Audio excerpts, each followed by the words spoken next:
ஊருக்கு பொழிந்தால் ஓட்டுக்கு பிச்சை, ஊருக்கு பெய்யவில்லை என்றால் ஓட்டுக்கு எங்கு பிச்சை. அதனால் ஊர் செழிப்பாக இருக்க வேண்டுமானால் வரப்புயர நீர் உயரும், நீர் உயர நெல் உயரும், நெல் உயர குடி உயரும், குடி உயர கோல் உயரும், கோல் உயர கோபுரம் உயரும், கோபுரம் உயர அனைத்தும் உயரும் என்று அருளாக காட்டினார்கள். அவண்ணமாக இப்பொழுது திருவருள் கொண்டு அருள் செய்ய மழையின்பதியாக விளங்கக்கூடிய நீருக்கு போற்றி வழிபாடு நடைபெறுகிறது. ஓம் கடல்களின் அரசே வருணா போற்றி, ஓம் நன்னீர் பெருங்கடல் பொன்னே போற்றி, ஓம் நன்னீர் பெருங்கடல் பொன்னே போற்றி, ஓம் நிதிக்கதிபதி நிறைவே போற்றி, ஓம் மகர வாகனம் அழிந்தாய் போற்றி, ஓம் யமுனை நதியினும் நல்குவாய் போற்றி, ஓம் நர்மதை நதியாய் நல்லருள் போற்றி, ஓம் சிந்து நதியின் சிறப்பே போற்றி, ஓம் காவிரி நதியாய் காப்பாய் போற்றி, ஓம் கங்கா நதியாய் நல்குவாய் போற்றி, ஓம் புனிதன் சடையமர் பணிதை ஓம் போற்றி, கங்கை என்னும் மங்கை போற்றி, ஓம் அன்புருணை அரசி போற்றி, ஓம் தன்கருணை தாயே போற்றி போற்றி. எல்லாம் உள்ள இறைவனுடைய கருணையினாலே நீருக்கு உகந்த ராகமாக விளங்கக்கூடிய ராகம் 3 ராகத்தை சொல்வார்கள். அதனால் பண்ணோடு கலந்த ராகம் அம்சத்தனியும் நீலாம்பரியும் குறிஞ்சி ராகம் என்று சொல்வார்.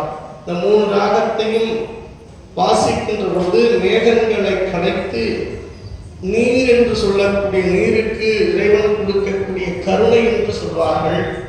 அப்படி இவ்விடத்திலே நீருக்காகிய ராகம் அம்சத்தேனியாகிய ராகம் இப்பொழுது விண்ணப்பிக்குமாறு நம்மோடு கேட்டுக்கொள்வோம்.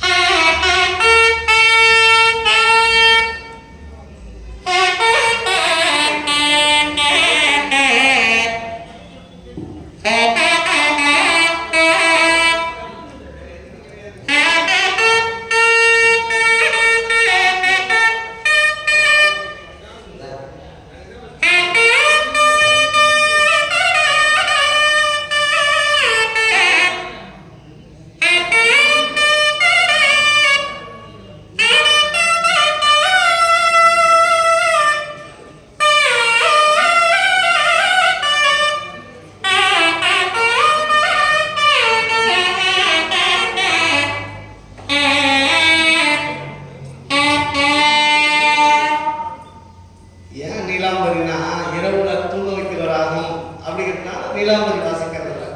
நீலாம்பரியும் அதுக்கு உகந்த ராகம் தான். மேகங்களை கலைத்து நீரை பெறுகின்ற ஒரு 6 நாதசுரம். மழை இல்லைன்னா நீங்க உங்க ஊர்ல வாசிச்சு பாருங்க, கண்டிப்பா மழை வரும். ஏன்? அத்தனை கீர்த்தனைக்கு இறைவன் அற்புதமான நீரை கொடுப்பார். அதற்கு நன்னீர் என்று பெயர். அப்படி சுரங்களிலே பெரிய ஞானத்தை கொடுத்தார்கள் பெரியோர்கள். அப்படி இறைவன் கருணையினாலே திருவுள்ளம் கொண்டு அருள் செய்ய மங்கள விநாயகப் பெருமானாகிய விநாயகப் பெருமான் எழுந்தருவதற்கு முன்னால் ஆணைந்து பெருமானாகிய அகத்தின் வழிபாடாகிய வழிபாடு நடைபெறுகிறது.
பொருந்த